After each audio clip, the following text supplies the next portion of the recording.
নিজের পছন্দের জিনিসটা চোখের সামনে দেখতে পারছে কিন্তু খাইতে পারছে না। আমাদের টুনির ধৈর্যের বাঁধ ভেঙে গেছে। না জানি পলিথিনটা খোলা পাইলে ও কী অবস্থা করতো। আজকে বেশ নিত্য প্রয়োজনীয় অনেক কয়টা জিনিসই কেনা হয়েছে, আর তার মধ্যে আছে আমাদের টুনির মাছ। ও এখানে বসে বসে পাহারা দিচ্ছিল। আমি পলিথিনটা খুলে দিইনি, আর ও দেখেন পাগলামো শুরু করে দিয়েছে। আসসালামু আলাইকুম, কেমন আছেন সবাই? তো আমাদের টুনির কাছ থেকে আমি টুনির মাছটা নিয়ে নিলাম, আর তারপর এই যে দেখেন পরিষ্কার করে আমি রেখে দিচ্ছি একটা বক্সের মধ্যে। টুনির মাছ বরাবরই আমি বক্সের মধ্যে করেই ফ্রিজে রাখি। যখন যেমন প্রয়োজন 1 পিস 2 পিস তখন সেভাবেই বের করে ওকে তৈরি করে দিতে পারি। পলিথিনে রাখলে এটা করা যায় না, একসাথে অনেকগুলো রাখতে হয় আর রান্না করতেও অনেক ঝামেলা হয়। যে কারণে আমি বরাবরই টুনির মাছগুলো এইভাবেই ফ্রিজের মধ্যে রেখে দিই। এদিকে আজকে যে জিনিসপাতিগুলো কেনা হয়েছে প্রত্যেকটা জিনিসই পরিষ্কার করতে হবে, তারপরেই ফ্রিজে রাখতে হবে। একটা জিনিসও আমি ডাইরেক্ট রাখতে পারবো না। তো সবগুলো জিনিস আমি পরিষ্কার করে রেখে দিয়েছি, আর এদিকে কিছুটা চিংড়ি মাছও রেখে দিয়েছি আজকে রান্না করার জন্য। গরম গরম ভাত উঠিয়ে দিলাম। তো চিংড়ি মাছ রান্না করার জন্য আমি ফ্রিজে কচুরলতি রাখছিলাম। আমি তো আর জানি না সেইগুলো নষ্ট হয়ে গেছে, বের করে নিয়ে এসে দেখি সব নষ্ট হয়ে গেছে। আবার নতুন করে কাটাকাটি করে তারপরে রান্না করতে হবে।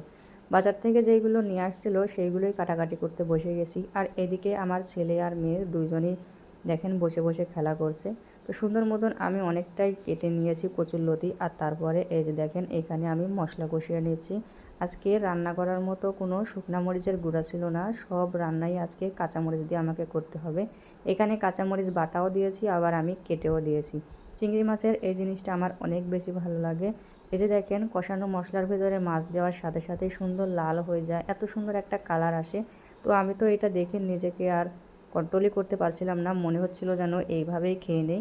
কিন্তু এভাবে খাওয়া যাবে না, কারণ আমি ভাত উঠিয়ে দিয়েছি। তো এটা আমি সুন্দর করে রান্না করে নিচ্ছিলাম কচুরলতি দিয়ে। আমি সুন্দর মতন এটা কষিয়ে নিচ্ছিলাম। কচুরলতি যদি ভালো মতন সিদ্ধ না হয় তাহলে কিন্তু এটা দিয়ে গলা অনেক বেশি চুলকায়, আর ভালো মতন সিদ্ধ হলে কিন্তু অতটা গলা চুলকায় না। তো আমি সুন্দর মতন এটাকে এই যে দেখেন কষিয়ে নিলাম কিছুটা পানি দিয়ে, আর তারপর এর ভিতরে দিয়ে দেবো ঝোলের জন্য পানি। একদম ঝরঝরা জিনিস আমি খাইতে পারি না, একটু ঝোল টাইপের হলে ভালো হয়।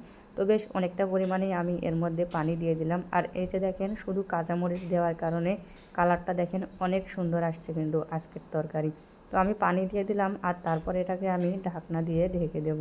তো সুন্দর মতন আমি এটাকে এই যে দেখেন রান্না করে নিয়েছি। ঝোলটা মোটামুটি কমেই আসছে, আর একটু সময়ের মতন রান্না করে নিলেই কিন্তু আমার এটা হয়ে যাবে। এই যে দেখেন অনেক সুন্দর হয়েছে রান্না। আর এই জিনিসটা থেকে এত সুন্দর একটা ঘ্রাণ বেরোচ্ছিলো যে কী আর বলবো। তো রান্নাবান্না মোটামুটি আমার শেষ হয়ে গেছে, এদিকে তরকারিও হয়ে গেছে, অন্যদিকে আমার ভাতও হয়ে গেছে। গরম গরম ভাতের সাথে কচুরলতি খাইতে যে কী পরিমাণে মজা লাগে এটা না বলে বোঝানো যাবে না। আর তার মধ্যে আছে আবার চিংড়ি মাছ। এদিকে আজকে আবহাওয়াটা অনেক খারাপ ছিল, দেখতে দেখতেই দেখেন বৃষ্টি চলে আসছে। তো বৃষ্টি চলে আসছে, আমি মোটামুটি ঘরে চলে আসছি। কিছুক্ষণ পরে গিয়ে দেখি বারান্দার অবস্থা একেবারে খারাপ, আর বাইরে তাকিয়ে দেখি অনেক জোরে জোরে বৃষ্টি হচ্ছে। যাই হোক পরিবেশটা অনেক সুন্দর শান্ত হয়ে গেছে, আর অনেক ঠান্ডা ঠান্ডা একটা ফিল পাওয়া যাচ্ছে মাশাল্লাহ। তো আজকের মতন এ পর্যন্তই, সবাই ভালো থাকবেন, আল্লাহ হাফেজ।